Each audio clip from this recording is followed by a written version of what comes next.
Mais si seulement un homme pouvait mordre cette main géante qu'il saisit et qu'il détruit. Comme moi avec ce rat qui m'a mordu quand je présentais ce brevet dans ma quincaillerie. Mais un homme ne peut jamais se venger de cette ogresse horrible qu'est la vie. Alors oui, vous entrez dans la pièce, c'est la naissance, oui. Et puis après, vous avez votre vie à vivre. Vous avez votre destin à accomplir. Et vous voyez là, votre appât que vous désirez. Alors ça peut être la femme riche que vous voulez épouser, ou ça peut être le pouvoir, ou le prestige, ou une situation. Il y a du travail à abattre. Il y a des conquêtes à faire, parce que oui, il y a des barreaux. Il y a des putains de barreaux qui protègent l'appât. Et puis un jour, ben, vous y pénétrez. Sauf que vous entendez des pas. Et c'est cette ville, l'ogresse, qui entre dans la pièce. Alors elle attendait. Elle avait juste entendu le bruit du ressort, mais elle vous regarde grignoter ce putain de fromage.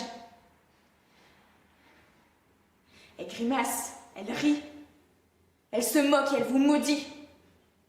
Quand vous courez dans tous les sens, dans le piège, jusqu'à ce que votre détresse l'ennuie.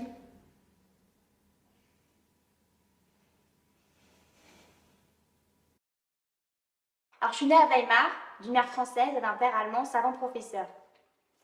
J'étais orpheline à 14 ans. C'est pas grave, je suis devenue danseuse, sous le nom de Sonia Larus. Et à Paris, j'ai fait les boulevards. Et j'étais la maîtresse d'une flopée de ducs et de comtes. Et après, de rapins et poètes. Et à 40 ans, fini, je me suis dirigée à New York. Et sur le bateau, j'ai fait la connaissance du vieux Patrick Humer. Et plein d'ardeurs malgré sa soixantaine, qui rentrait chez lui, après avoir vendu un plein bateau de bétail dans la ville allemande de Hambourg. Alors, il m'a amenée à Spoon River. Et on est resté ici 20 ans. On nous croyait mariés. Et ce chêne près de moi, c'est le rendez-vous favori des jets qui balaient tout le long du jour. Pourquoi pas, hein? Car même ma poussière rire en pensant à cette drôle d'affaire qu'il a vue. J'étais une jeune paysanne tout droit venue d'Allemagne, aux yeux bleus, au teint rosé, joyeuse et robuste. Et mon premier emploi fut chez Thomas Green.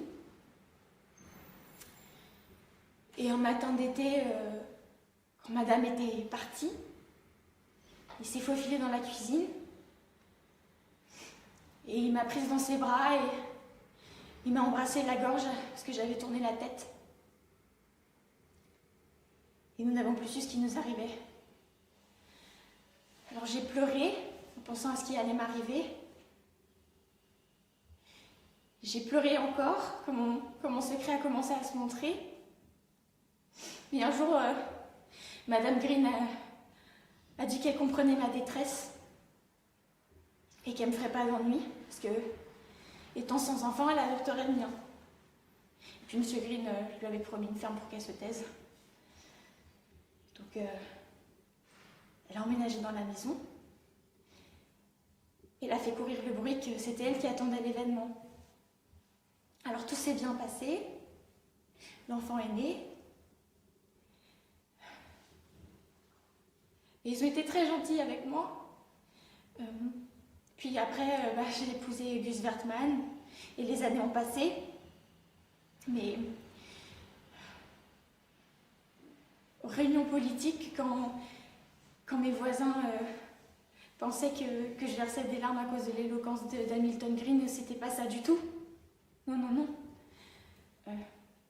C'est juste que j'avais envie de crier que c'était mon fils. C'est mon fils.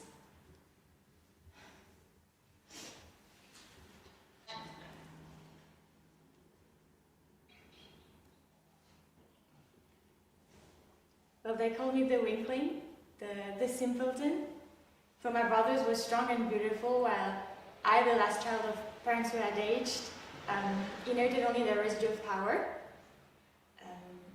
But they, my brothers, were eaten up in the fury of the flesh, which I had not, made pulp in the activity of the senses, which I had not, and hardened by